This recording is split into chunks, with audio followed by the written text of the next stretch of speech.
Hello there, everyone, and thank you for joining us for today's webcast. My name is Jameson Burko. I'm the capital markets reporter with the Globe and Mail, and I'm really looking forward to moderating today's discussion. Really couldn't be timelier given everything that's going on. But before we get started, I do want to acknowledge that the Globe and Mail's headquarters is situated on the traditional territory of the Mississaugas of the Credit, the Anishinaabe, the Chippewa, the Haudenosaunee, and the Wendat peoples.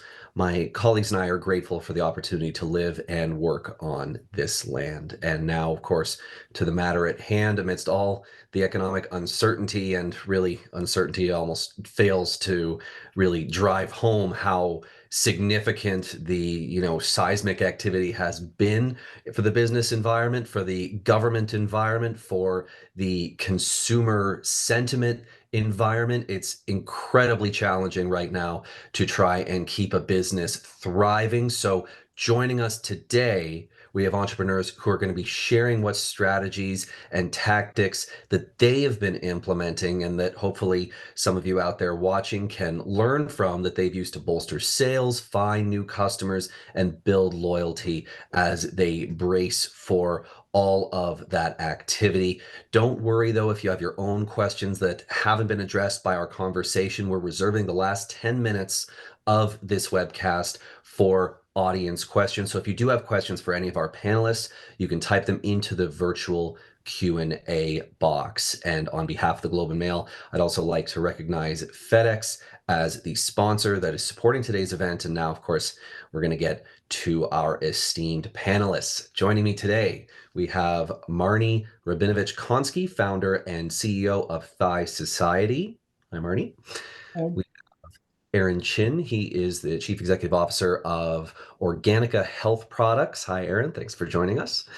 And Daniel Jancy, who is the CEO of Henson Shaving. You may have seen some of the ads featuring his very well, cleanly shaven mug on various social media channels. So let's get right to it. I guess, Marnie, perhaps you'd like to start us off, and we'll go, of course, down all the three of you to tell us just a little bit about your business and, how things have been going in recent weeks.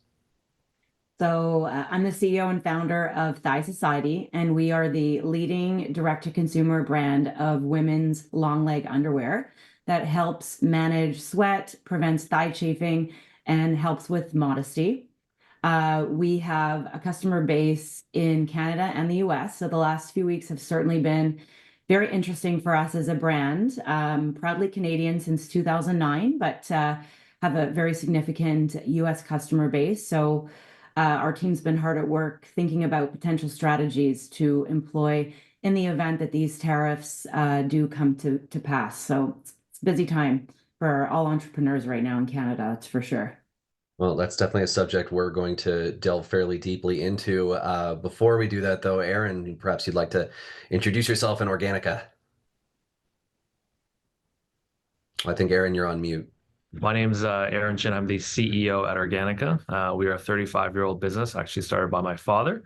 We're a health and wellness business, and you'll see us in pretty much all major markets in your various vitamin and pharmacy areas. The last couple weeks for us specifically have been very opportune, I would say. Primarily, most of our business is in Canada. So I think talking a little bit later about how we're doubling down on what we need to do in Canada to drive home the sales. I think it's a great opportunity for brands like us. And last but not least, Daniel Jancy, you're up. Hey everybody, my name is Daniel. Henson Henson is my brothers are aerospace machinists. We have a machine shop that makes some really cool satellite components. Oh. And a few years ago, they made a razor that just has a really tight grip on the blade and it holds it really firmly. And when you shave with that, it shaves really well. And so we're now like falling into a consumer packaged goods sector that if you ask 10 people if they like shaving, maybe 8 of them might say no. And so the market seems really ripe for a product that works well, and ours does work well. So now we're all just learning how to run a company in a consumer packaged goods space that seems endlessly large. And going through all the different life lessons and tasks of growing a company. We're somewhere in the neighborhood of 20 to 30 million a year in revenue and probably lifetime sitting at 60, 70 million in sales. And where it goes from here is wherever the market will take us. It's our job to keep going, and it looks like we have all the tools in front of us to do that. So Daniel, let's stay with you then to address that, 800-pound gorilla in the room, the tariff question, and how you're dealing with it. And I know it's tricky, right? Because there's certainly a realistic possibility that none of these threats actually come to pass, and all of it, sort of fades away into the background, and nothing really directly impacts your business, right? So how do you prepare for something that frankly may not happen? Well, I kind of just look at it as a problem that I have to out earn. Oftentimes, companies have problems that come in front of them, and you just have to earn enough money to pay for those problems. So, some of the questions for me are, how do we learn how to sell to Canadians? We have a product that everybody in Canada would love. If you gave the razor to 100 people, 95 of them would think it's the best razor they've ever used. So we have to learn how to sell to Canadians. And as far as selling to Americans with imports, we're not entirely sure if the tariffs will be a net negative for us. If you go to Costco and Gillette is, other companies are now charging $4, $5 for a replacement cartridge. And what happens when tariffs come in on that? That'll get even more expensive. So we're a product that saves people money after they buy it. You buy the razor once, and it's the last razor you ever have to buy.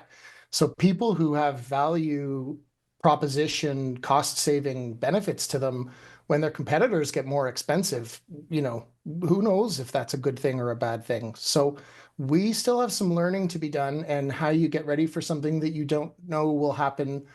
I mean, the boogeyman under the bed, is it worth it to be thinking about it, or is it worth to just be shutting up and focusing on growing your business so that you don't care about the boogeyman?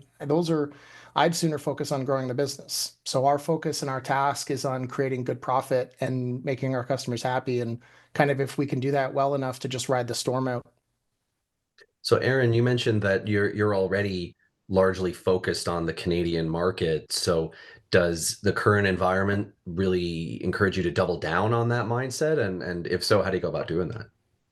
Yeah, I think for us, the really interesting tidbit that we saw even before any of these tariff trumps, or I said tariff trumps, came into play was all of our market research and all of our consumer data even before this showed Canadians actually want to buy Canadian brands and Canadian products.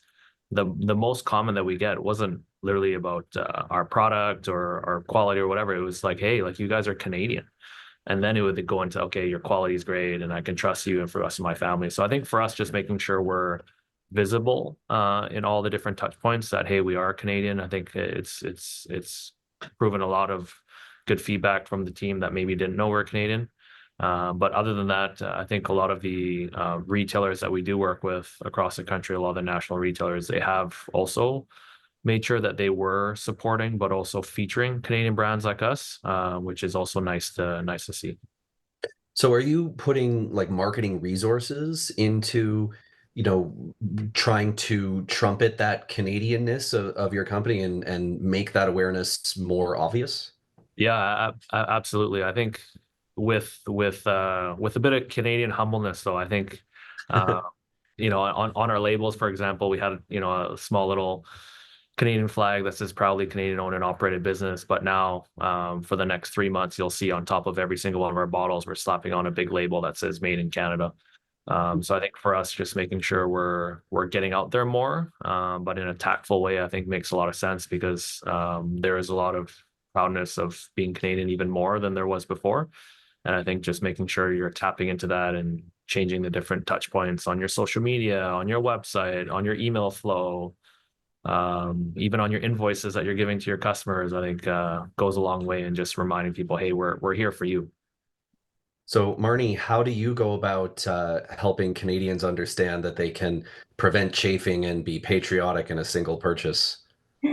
So, I mean, I'm going to echo a little bit about what Daniel and Aaron said. I think in the last couple of weeks, it's been really interesting for us as a team that even though we've been around since 2009, it's a little shocking that not all of our customers realize we're a Canadian women-founded brand since 2009. So some of the strategies Erin was mentioning, things as simple as putting a banner on our emails so that customers understand that we're Canadian and we ship from Canada. Adding a Canadian flag to our ads that we're targeting Canadians with on Meta, on Google. Just little reminders that are, to plant the seed with people, because I think there is a moment right now. Canadians have always been patriotic, but we're in this time where brands really want to support Canadians. So we're leaning into that. I think, it's great to see that when people recognize Thigh Society as their favorite anti-chafe short, and then they find out that we are Canadian, we see that leads to a lot of shares on social media, and people want to start sharing the brands that they love, especially when they find out that brands they didn't even know were Canadian are in fact Canadian. And then, of course, not to get too deep into this, but we are certainly speaking with our suppliers and talking about trying to negotiate some price breaks, if you will, to get our costs down to help manage some of this coming up.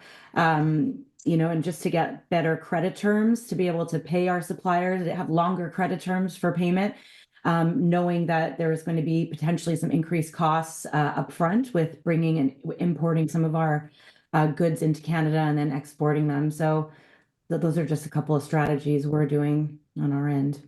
Is that something that will happen regardless of whether tariffs actually come into effect? And then therefore, if they don't, you end up sort of with a bit of a padded margin.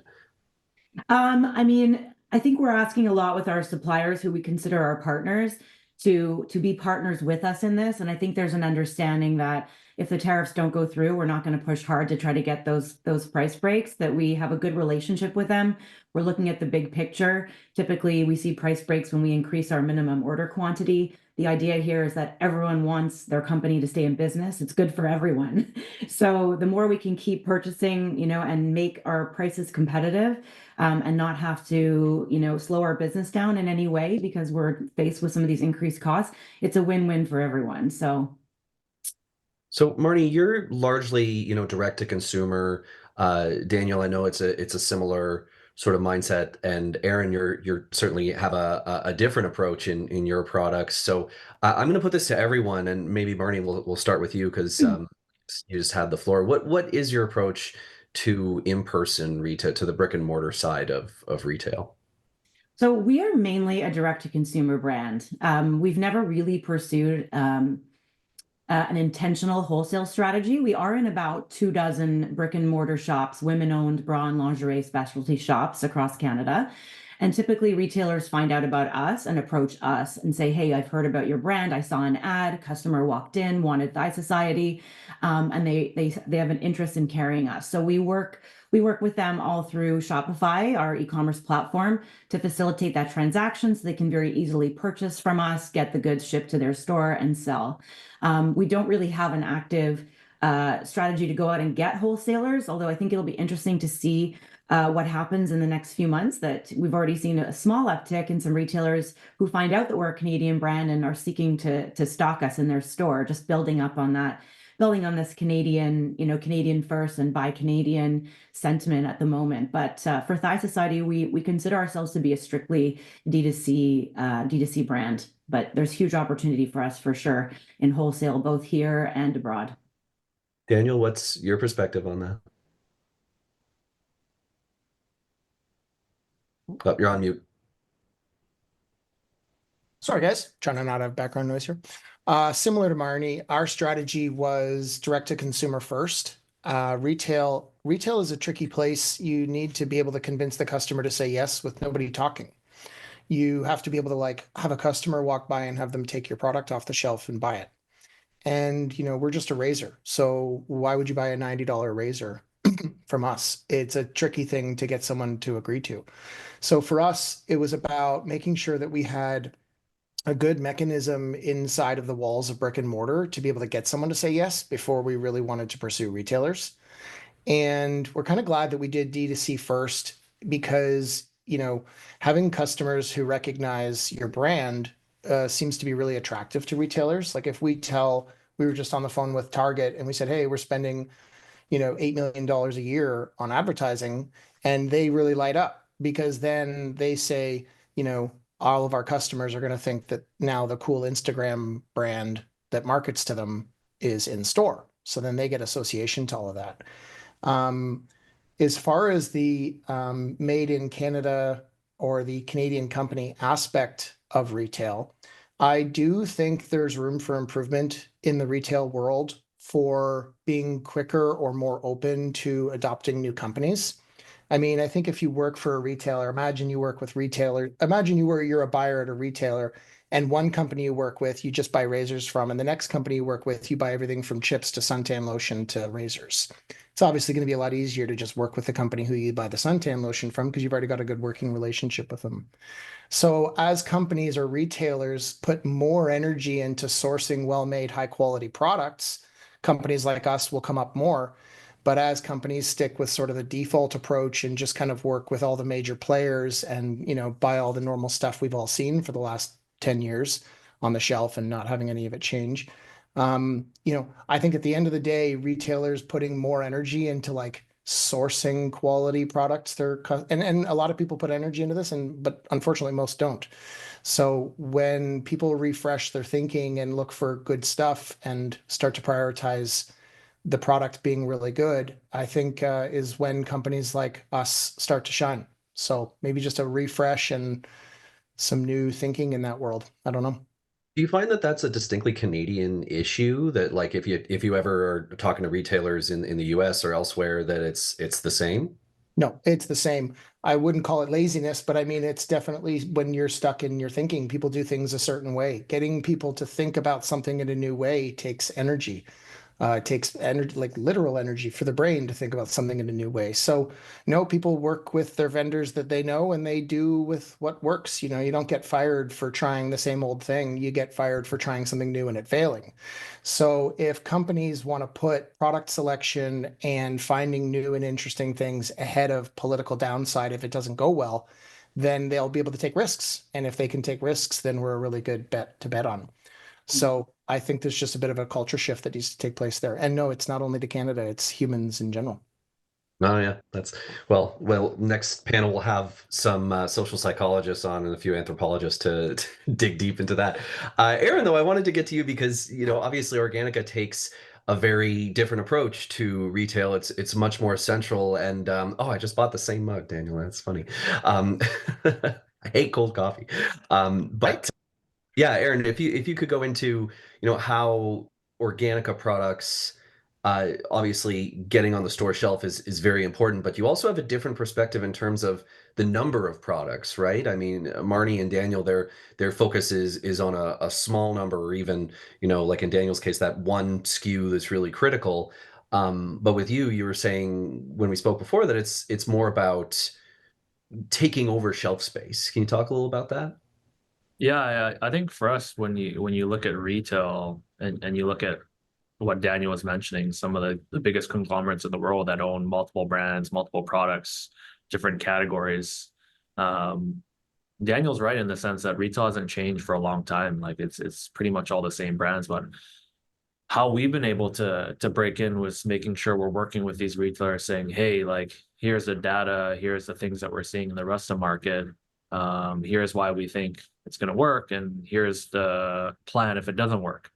I think taking the partnership approach with a lot of retailers, they're very responsive to that and trying new things. And a lot of times retailers and us will come together and we'll say, hey, we don't think this product is going to hit in your stores yet, but watch for it in a year or two, and we'll keep in touch and we'll monitor the situation. And when the time is right, you can bring it in, right? So I think being that go-to person or go-to brand for letting them know, hey, because at the end of the day, you're the you're supposed to be the category expert for your specific category. They're the buyer, also come to you for information on what's happening in your category and in your industry and stuff like that. They have multiple industries and multiple categories they're in charge of, so it's not like they can be the deep expert in every single one.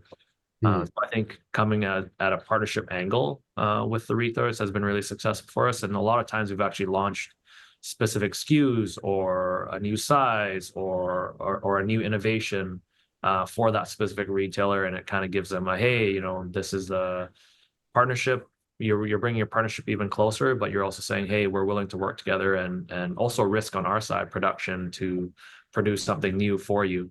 So I think working together in partnership has been really really incremental for us. Is that changing now in the current, I guess, political environment, economic environment? That's all just the sort of like keeping that in flux and then having to take those, like you mentioned, those risks in terms of, we're going to change production on X product, we'll change the size, we'll change whatever. Is that more difficult now, or is that, the opposite? Is it even more important? I think it's even more important because, brands are coming to us when they would normally charge a brand like us, let's say 30, 40, 50,000 bucks to be in the flyer. They're saying, hey, we're going to give you the spot for free because we want to feature you as a Canadian brand. Or, there'll be little tags on the shelf that they'll see Canadian company, and usually they would be charging you, but they're saying, hey, for this specific time, it's, just let us know you're Canadian. They'll put it up for you free of charge. So I think the retailers also get it. They've been around for a long time and they're successful year over year. You can tell by their stock prices. They're responsive to the different changes that customers want, right? So I think you'll see no different as Canadian products get more important. So Daniel, I wanted to come back to, speaking of Canadian products, a point you made sort of earlier on in the conversation about Canadian retailers need to, or marketers rather, need to learn how to sell to Canadians, right? Can you talk a little more about what did you mean by that? Well, Canada's a good market. Like we have a lot of people here, and just both like the spending per capita in Canada is not as high as America online, but it's similar. And I think if you take personal responsibility in the problem, it's a better approach than not. So our position is we need to learn how to tell Canadians about the value proposition our product offers. That's just a task that's in front of a marketer at all times. It's our job to learn how to sell the product and to sell it well. I think tapping into national patriotage, I don't know the word, national, whenever you're proud to be part of your country, tapping into that and using it for your benefit is just another asset underneath you that yesterday didn't matter as much as it matters today. So if you're a marketer and your job is to convince people that your product provides value, would you not use the discretion of, hey, this is manufactured in Cambridge, Ontario by Kevin, and the people who made this, there's 23 people who are working on making this thing on point for you every dang day, and getting that message to Canadians that it's built by Canadians for Canadians. It just seems like an arrow in the quiver that ought to be used. I'm not the most patriotic person, but I mean, if someone said to me that Jeff down the road made something, I'd be more likely to support it than if it was made somewhere else, personally. So using that to our benefit is just a task that's in front of us we have to figure out. So on that subject of, getting that right message in front of Canadians, Marnie, you previously shared that you work with some content creators to help promote and share the story of your product. So perhaps you could give us some advice in terms of how you go about working with content creators and getting results from that process. Sure. So the context that we had been talking about it was the fact that for Thigh Society, our largest source of revenue is through meta ads. So we spend a lot of money on advertising, and our job in advertising, to lean into what Daniel was saying, is to really communicate the value proposition of our shorts. We have a solution to a problem that many, many, many women face, and those can be multiple problems around the sweating issues and chafing issues I mentioned earlier. So our audiences are similar but different. I would say there's not a huge difference between how we market to Americans and Canadians. And in order to get the velocity of our ads out there, we need to keep pushing out creative. The key really is to have a constant stream of new creative. So for all of us business owners, you may have a team of employees or freelance contractors. You don't necessarily have a team of people that are spending their days day in and day out creating video content for brands. So, plus you wouldn't necessarily want your employees, or they wouldn't necessarily want to be the face of the brand on every single social touch point or touch point of the brand. So we have had really great success by leveraging creators all over the world, to be honest, but in the US and Canada, to put their spin on Thigh Society. So we prepare detailed creative briefs where we're targeting certain use case for the product that we'd like to test. Maybe it's anti-chafing, maybe it's a perimenopausal audience, maybe it's a plus size audience. And we go out and we find creators who are very comfortable on video, who know how to slice, dice, edit, have some sort of hook to be able to talk about our product.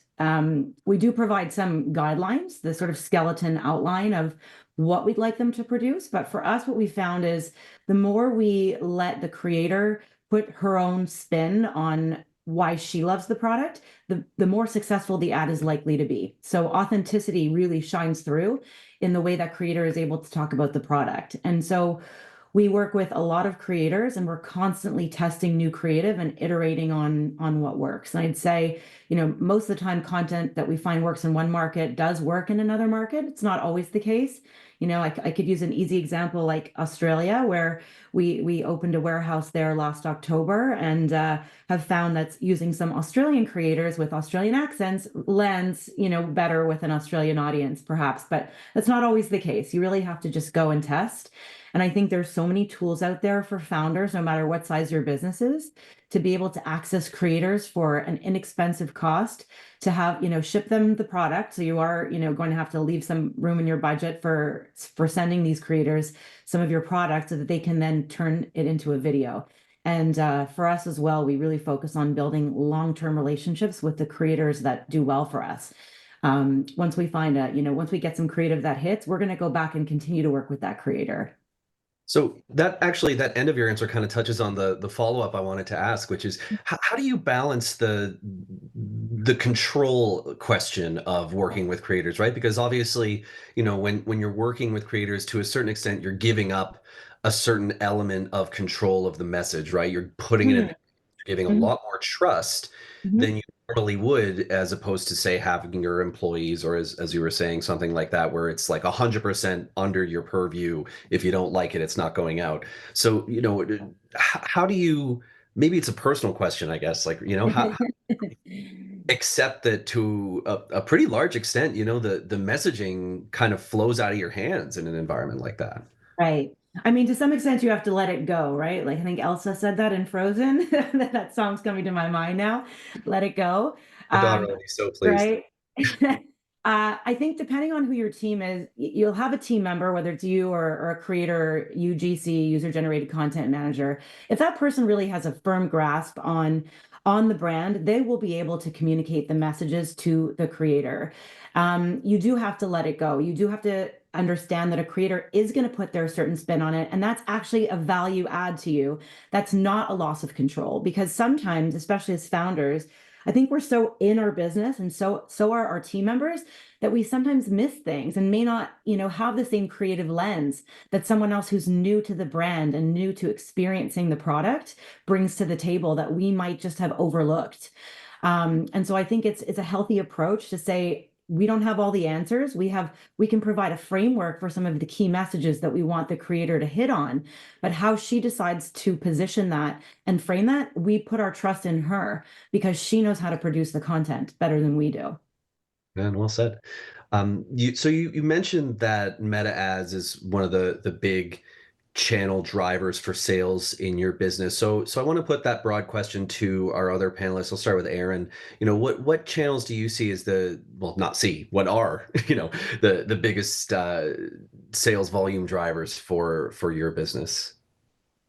For us as retail, and online, I wouldn't say necessarily our own direct to consumer, but let's say websites like Amazon, well.ca, etc. But definitely retail drives the majority of our business today, for sure. Do you have I guess there's a pretty significant margin differential, right? Than whether you're selling through Amazon or well.ca versus on a retail store shelf. Like, would you get arguably much better margins if you were to, somehow shift more of your sales through those platforms? I would say that if we were based in the US and we had better costing on shipping in Canada, but if you're shipping something in Canada, you're probably paying 15 to 20 bucks, which eats up your whole margin of your, $40, $50 product, right? So yeah, I wouldn't say for us, we don't see a massive difference in margin per channel. So yeah, that's kind of how we look at the business. Daniel, what about you? Is it advertising driving directly to your website, or how does it work for Henson? Yep. Yeah, we probably do 1.5 million a month through the website, and then probably another 500,000 through retail and Amazon and other places. 75% is probably closer to 80% is direct to consumer, which is driven 70% of that is driven around advertising. So we spend 30% of our money on Facebook, probably 30% of our money on YouTube sponsorships. YouTube sponsorships have performed really well. And going back to Marnie's point about the creative, it is tiring to make a creative. And honor does not, it's difficult to confer honor upon yourself. Hey, everybody, look how awesome this thing that we made is. Like that. And so what Marnie's talking about getting YouTubers to getting creators to be the creator is, I think, a really awesome double dip for like any brand who's not her size to benefit from. It's like a really portable takeaway. Getting other people to make creative for you is a huge hack. Bonus points if you can pay them on its performance, but that's a separate topic. And yeah, direct to consumer is a chunk of our business. And getting back to your question on margin profile from Amazon and others of the like are certainly helpful to our business.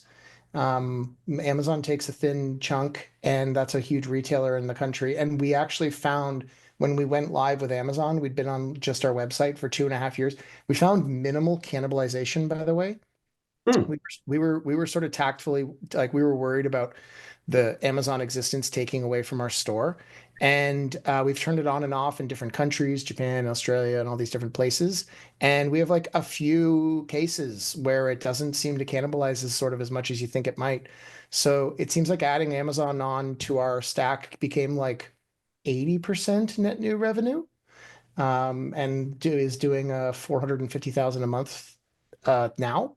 So it certainly added to our business, and we're thankful for it. And retail, to take a page out of Aaron's book, we're like a few years behind. Well, we hope to have a chunk of our revenue coming from retail over time, but that'll take us time.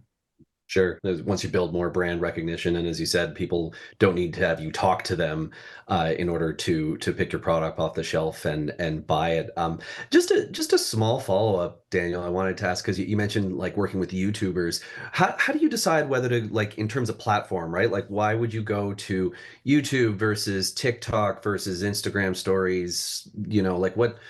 How do you decide what platform makes the most sense for your product, or is it just sort of a matter of eyeballs?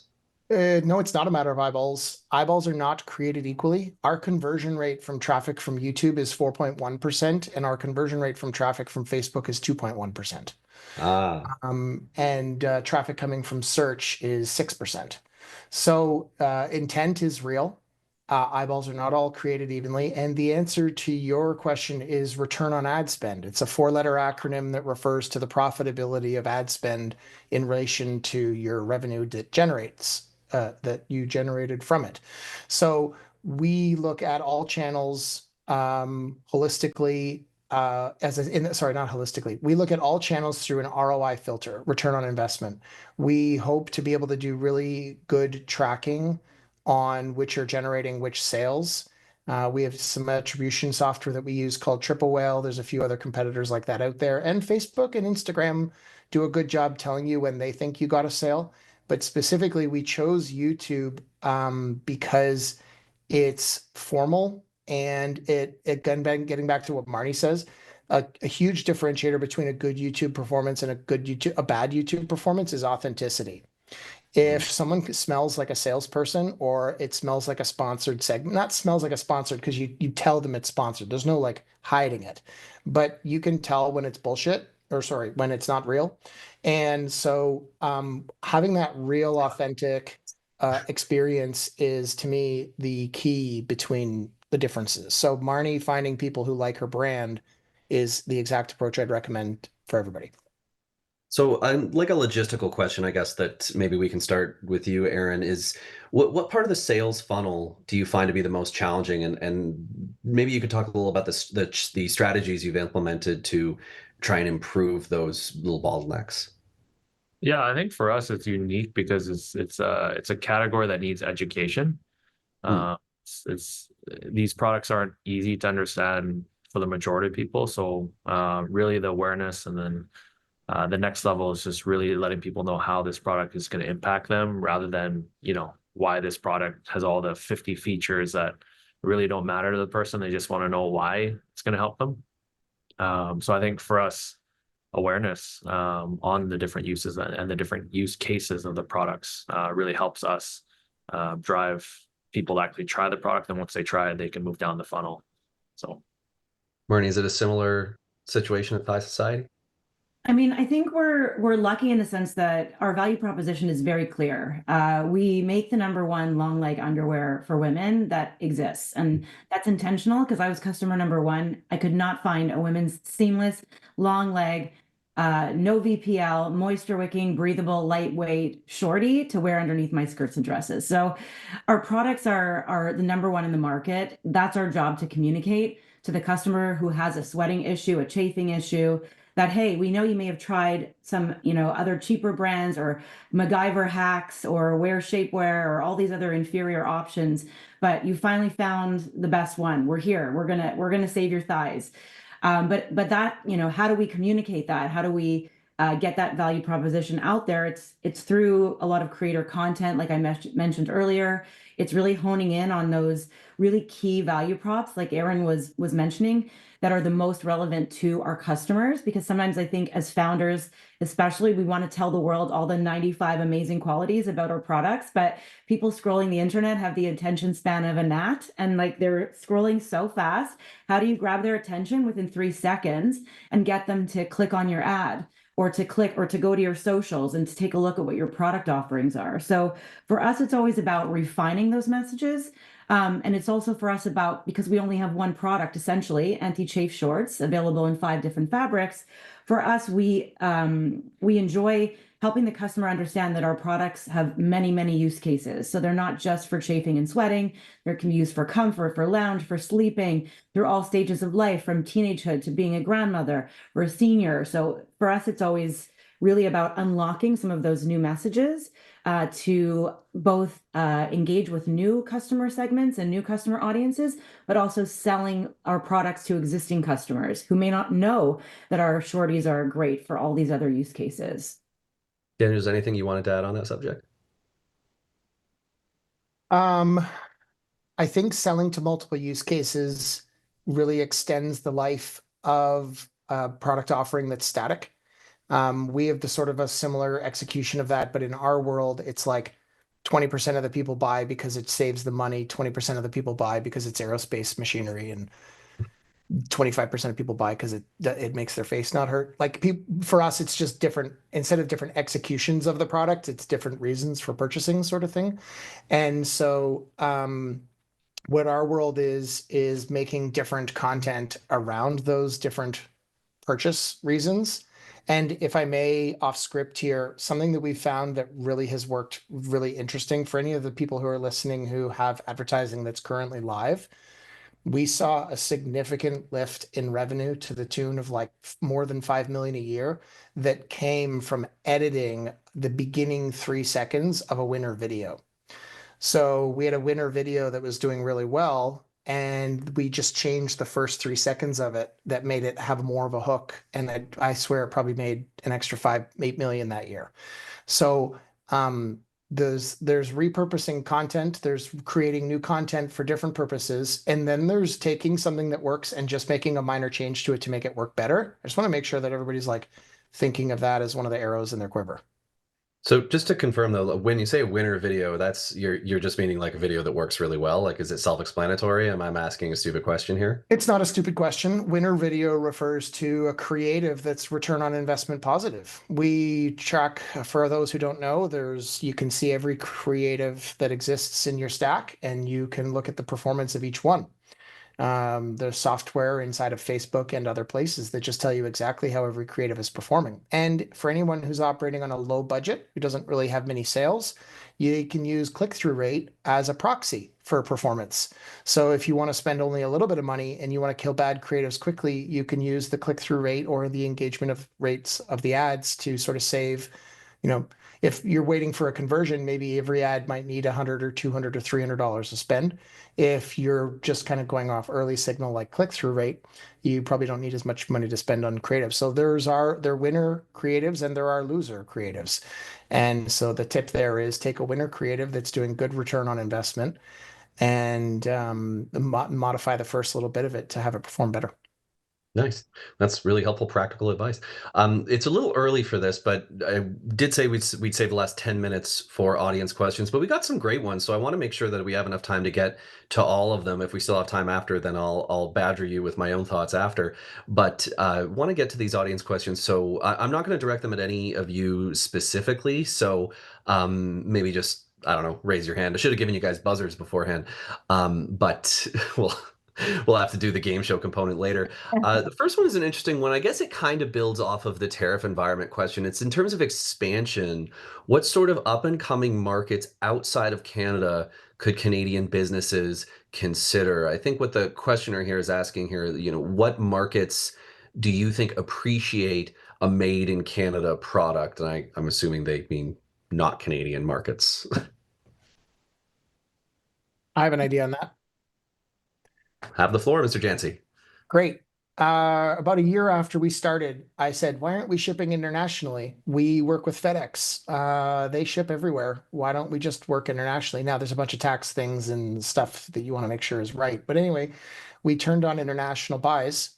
And then what I would do to answer your question is if I had a product that I was selling, I would turn on international shipping, make no other changes to the website. I would make an advertisement that says made in Canada, and then I would look at a report that shows me click-through rate by country. And click-through rate by country would be a really good indicator for like the human's propensity to like your product based on the geography they're in. It's just a really simple metric that lets you see if humans like your stuff or not. CTR, click-through rate, the rate of which your product ad gets clicked on. And if you sort that by geography, you could have like a little mini indicator as to the propensity of that country to like your messaging of made in Canada.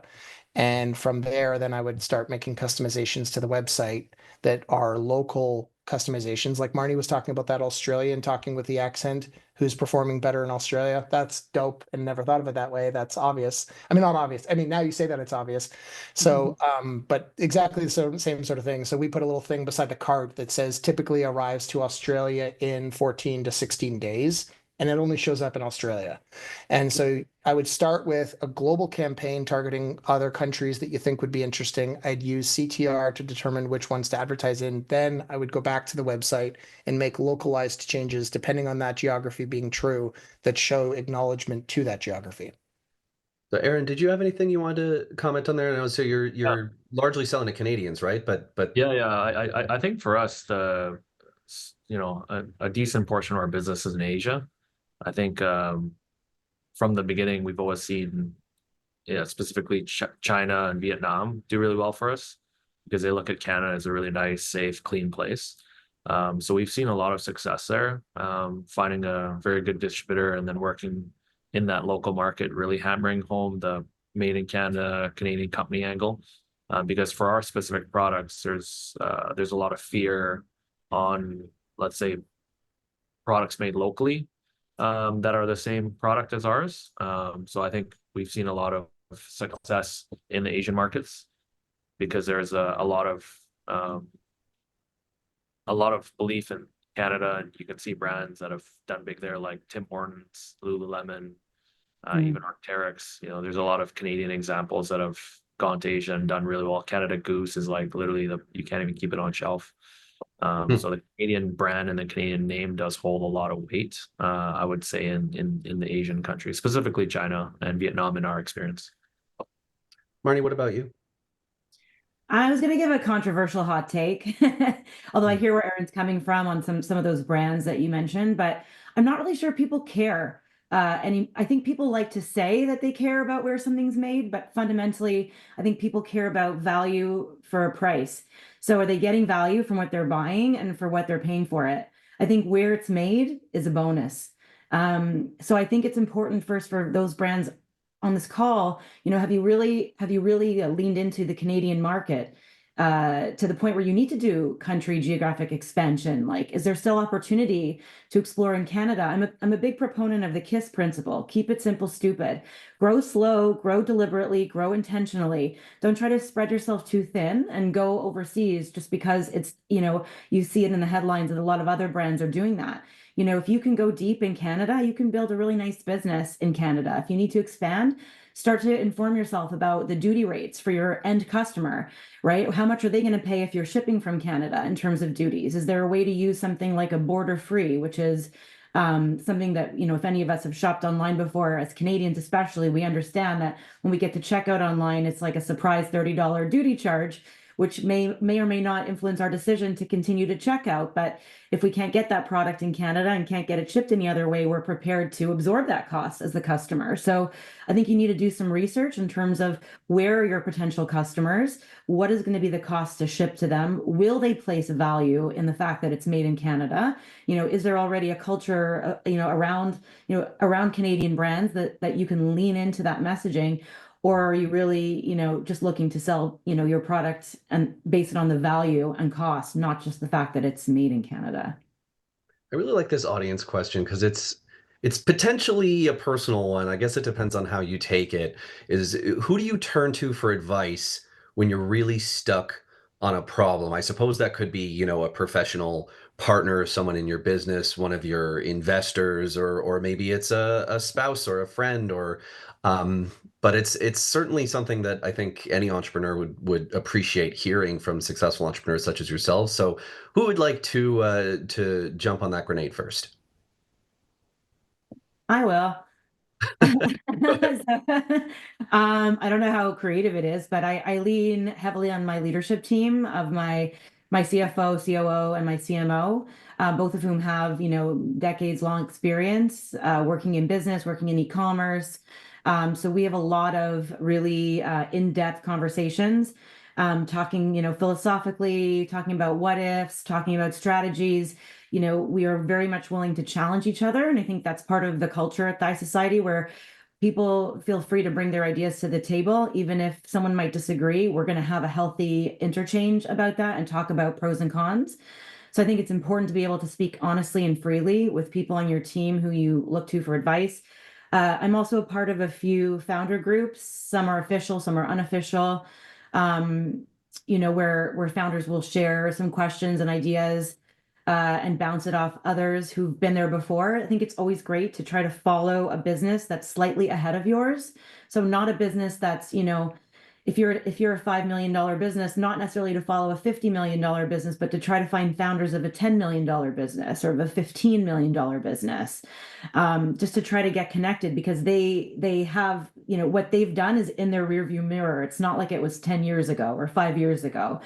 So I think it's important to find founder networks. You can find a lot too on LinkedIn. There's a lot of people posting on LinkedIn, about their experiences. You have to watch out a little bit because there's a little bit of agency culture on LinkedIn where there are a lot of big shiny object syndrome saying, do this, do that, do that. And you do have to develop some kind of filter to know what to listen to and what not to.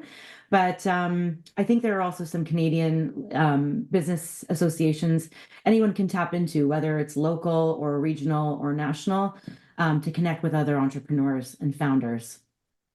Were there any that you wanted to mention, those groups that you'd recommend specifically? And we can maybe come back to you, or if any come to mind, I think that might help the folks following here, maybe jot those down.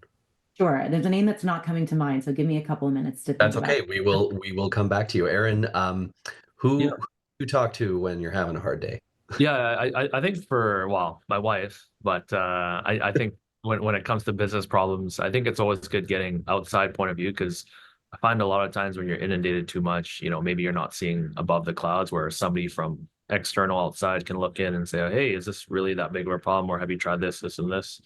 Which can be a quick fix. So I think one thing that I wish I would have done earlier in my career was get plugged into the different CEO owner networks. So the one that I'm a part of is called YPO, Young Presidents Organization. But there's a lot of them, like EO, Entrepreneurs Organization. There's Tech, TEC. And I think it's just good getting plugged into a lot of different think tanks that you can, and hear a lot of different points of view from different business owners, and a lot of it is just realizing, hey, you're actually going through the same thing, and how can we help each other? So there's a lot of open doors that they can open for you, a lot of good experience share that you might pick up on. So I think for me, my YPO forum group is extremely important.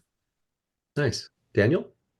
Yeah, my answer is the same as theirs. Talking to other founders has been by far and away the most advantageous. If I'm having a bad day, I go to my wife. If I'm having a dilemma of company, I go to other founders. We're on Amazon right now because a guy who is on Amazon asked me why I'm not. And then I told him that I was worried about cannibalization. He said that he didn't think it was a problem. Then he pulled up reports and we looked at them together. And then I went on Amazon and now it's making 400,000 a month. So it only happened because we were talking to someone else who'd done it before and we were blocked from a fear that I had that wasn't at that time I thought was rational, but wasn't rational. So yeah, it's sort of be boring, but founders 100% is where I'd be putting all my energy. I'd be talking and I'd be inviting people out for beers. I'd be going out for lunches. I'd be running through spreadsheets. I'd be learning how people do their buys. I'd be learning how people manage cash flow. I would be in the thick of it with good questions to people who've done it before. We offer our time to people. We give our time, like instead of donating to a church or something, we donate our time. And then the hopes of that is that we give opportunity to other people who don't know what we know, because then everything we know gets more value from humanity. And also we learn a lot. We were helping someone else here with an app the other day, and it taught me something, and that something is helpful. So we selfishly give because it serves us to give also. So I would say companies ought to be willing to give their time to smaller companies, and smaller companies ought to be hungry to learn from bigger companies. So in terms of broader learning, I guess it's not an obvious question, but given the fact that you've all run businesses through the pandemic and that of course brought some unique challenges, what have you learned from that process that has prepared you or made you feel more prepared at least for, what the future or even the present environment has in store? I think for me specifically, realizing that business is a journey, not a sprint. So there's always going to be things, right? There's the pandemic. There was highways collapsing in BC 6 months later, blocking all the arteries to the rest of Canada. Then there was the wars, high inflation, high interest rates. Then now it's the tariffs. So I think for me, anyways, what I learned is if you have a vision and you want to achieve your vision, these things will just be blips along the way to helping you reach that vision. And if you're resilient enough, you'll get through pretty much anything that'll be thrown at you. That's kind of what I learned. Nice. Marnie, did you want to offer some perspective there? I thought that was so well put. Yeah. Businesses are resilient. If you're an entrepreneur, you have to be you have to be strong and ready for whatever the business environment, macroeconomic environment throws at you. And I like to remind myself and my team that health is wealth. Fundamentally, these are economic, monetary challenges that can be solved. I'm not diminishing the importance of making money and making a profit and the livelihood that we all earn, and that we have teams to support and their livelihoods. But I think for me, perspective has to always be there of like, we will get through this. We will get through this. These are financial problems that we will figure out. We have a lot of brains at the table, and surely we are not the only ones dealing with this. There will be a way out of this. Nice. Daniel, I like the way you put it in the chat. Markets are more resilient than you expect. So we've heard Aaron and Marnie talk about how businesses are more resilient than you expect them to be. But what do you mean by markets being more resilient? I just mean the consumer is resilient. If you were to ask me in November of 2019, if America was locked in their homes, what would happen without the free will to leave them? I would have painted a dystopian picture. I would have painted a picture that, looked like it came out of an apocalypse. And everything everything was fine. I mean, not everything was fine. We destroyed ourselves psychologically and had tremendous unreplaceable harm. But I mean, the markets kept going. People kept buying things, and the shelves were stocked, and people had money, and people had disposable income, and the markets shifted. Nightclubs got less money, and late night binge shopping got more money. It just almost shifted. Mm. So, to me, the markets being resilient just kind of refers to sort of piggybacking on Marnie's point about just relax. Her point is relax and do your thing, and know that if you do your thing well, that the demand will be there. It's very similar to like build it and they will come. Mm. And the market's just so big and audaciously ginormous, they will come. Do a good job, and the market will be there to catch you. So we I just got another audience question that came in that I really like because it is very practical and speaks to what you're talking about, right? Where you sort of just keep your nose to the grindstone, grow your business. But big part of that obviously is hiring, knowing when to hire, how you go about hiring.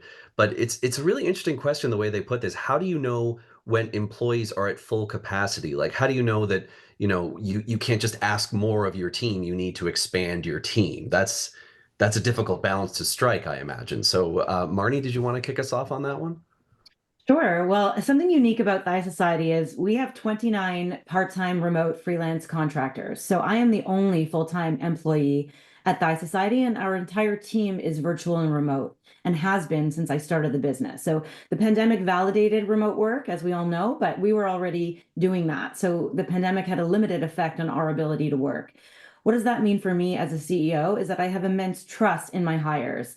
And my CMO likes to have a saying that I don't care if someone's doing their job upside down at 2 a.m., as long as the job gets done. So the reality is we all have different capacity for work. We all have different appetite for work, and we all work faster and slower depending on what the task is. So I think, trying to determine someone's capacity is really about engaging that person and understanding what it is they're doing, what it is they want to do, and whether or not their plate is full. It's not necessarily a matter of is their 40 hours a week filled, because I know some people that can do a 40-hour work week in 20 hours and be and do somersaults and cartwheels around people that it takes 40 hours. So back to the original question, how to go about when deciding when to hire. I like to hire out expertise. As a founder, I can't be an expert at all things. If I were, there's just simply not enough hours in the day, and I would have no life whatsoever other than working all the time, and I would burn out. And that's the worst thing you can do to yourself because your team needs you to show up with energy, right? With enthusiasm. So when you decide when to hire, when there are areas of the business that are either expanding and where you feel like your current team needs some support because they are maybe raising their hand and saying, I need some help here. Or if you're embarking on a new, maybe it's a new sales channel that you're not familiar with, and rather than perhaps training someone in-house, to ramp up, maybe if speed is the name of the game for that particular channel, you need to outsource that, to a contractor or a small agency, who can get you up to speed faster. So I think I think the key here is that two-way conversation with your team. At least that's how we approach it at Thigh Society, and we do hire people who are typically already subject matter experts in whatever it is we're bringing them to do, whether that's email or social or media buying or sourcing creators. Because my philosophy and our philosophy at Thigh Society is that I love people. I love when people are operating in their zone of genius, in their zone of flow. And so that's how I've hired.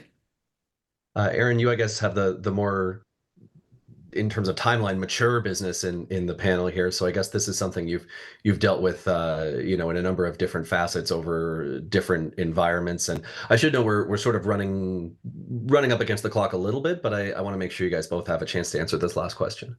Yeah, I think quite simply how I look at it is what is the additional value that this new employee will bring or this new hire. So that's kind of how I have the lens of why we're hiring for an additional role, or do we need to hire for an additional role? Because a lot of times you'll think, hey, I'm embarking on this new thing and you need somebody with this, but they also are going to have a lot of ramp up and speed in order to understand your business and then help your business after, right? So a lot of times you either double down and train somebody and give somebody an opportunity to do that within your business already, or do you hire from the outside and I think for us, just making sure, hey, we know this person is going to add X amount of value or X amount of revenue or X amount of return for it. Daniel? Yeah. Okay. So a couple independent points. Number one, you're not promotable unless you're replaceable. You have to be able to have someone else do the task that you're working on in order to have someone else underneath it. Number two, capacity is capacity is expandable and isn't fixed. And responsibility increases capacity. I talked to my kids the other day and said, I think that I'm near my limit of my capacity. And then it hit me while I was talking to them that they were all healthy. And if one of them was not healthy, then all of a sudden my capacity would be much higher. I would have a lot more room in my life for a lot of stuff to get them healthy again. So capacity changes with responsibility. And the third point is I think that when you are doing something, to whether or not to hire somebody else to me is an ROI question. So we have a person on our team. Do they need an assistant? Well, they need an assistant not when the spreadsheet is annoying to update, but they need an assistant when the thing that they're working on that's a low value task is preventing them from producing a high value task. So to me, the definition of when to hire someone is when it costs you too much not to hire them. So I think if return on investment was the pivot that people made decisions on, then all they need to do is find higher value tasks in order to justify a lower value employee. That's well put. I could leave it there, but I do want to ask one more question. And our organizers have foolishly given me the right to go over by a couple of minutes, so I'm going to take advantage of that. Just to put it to each of you, if you could, talk to whoever's going to be prime minister 6 months from now, and it's, could be me, it's probably not going to be me. What would you ask the Canadian government to do that would be most helpful for Canadian-owned businesses right now? I'll For go me, first. Easy, Oh. easy last question. Go ahead, Dan. My first role talking to the prime minister would be to encourage Canadians to get better at doing other business with Canadians. Um, the best thing I can do as a dad is to make sure that my two kids or my two boys are working for each other and with each other, not against each other. Domestic anger and domestic conflict is the most inefficient thing you can ever imagine. I want none of it, and I have none of it. So I would have the country immediately get better at doing business with the country itself. Supporting and promoting Canadian businesses. I have not seen signs of our federal government. I'm looking out my window and I don't see any signs of them. The least that they could be doing is encouraging Canadians and facilitating business to happen within Canada with Canadians. Aaron, did you want to? yeah, I think quite simply for me what can we do to make entrepreneurs and Canadian business easier to function? I think there's so much red tape, there's so much different things that we deal with that a lot of people are either moving away from entrepreneurship or they're moving their whole offices and facilities in the US because it's easier to do business there, taxes, everything, right? So I think that's simple answer for me. Marnie? I would echo the same. I don't know that I have much value to add there, other than, maybe helping us out with some subsidies in the short term. If we have to import things, there's a lot of time lag between getting your duties back from the CRA. That would help to have sort of like something like bridge loans, just to help with some of the cash flow output that might be required that wasn't before. No, that's a lot of And value. That's a specific. to just to bolster Aaron's point, our company spends more energy satisfying the government than our customers. Like we have an accounting team, we have an accounting company, we have an accounting, just to like calculate how much money we owe the government, and then they take 27% of it. The government, the amount of effort that needs to go in to simply be compliant, and we have a razor. We have a very simple business. Aaron, I can't even imagine your world. So yeah, having the government facilitate relationships with other Canadians, I think is like the lowest hanging fruit. Well, I will. I wish I could say I could pass that on, but maybe who knows? Maybe the Maybe they're listening. Yeah, is listening right now. I will leave it there that we are a fair bit over, but thanks for hanging with us, and thanks especially, of course, to Marnie, Aaron, and Daniel for joining us and sharing some insights today. And thanks to you, the audience, for sharing your questions and for attending. And of course, one third thank you to FedEx for making today's event possible. If you missed any of this, or if you just want to watch it over and over and over again, sure, we'll be sharing a recorded webcast link in about 1 week. And with that, thank you everyone again, and enjoy the rest of your day. Thanks, Bye, guys. everybody.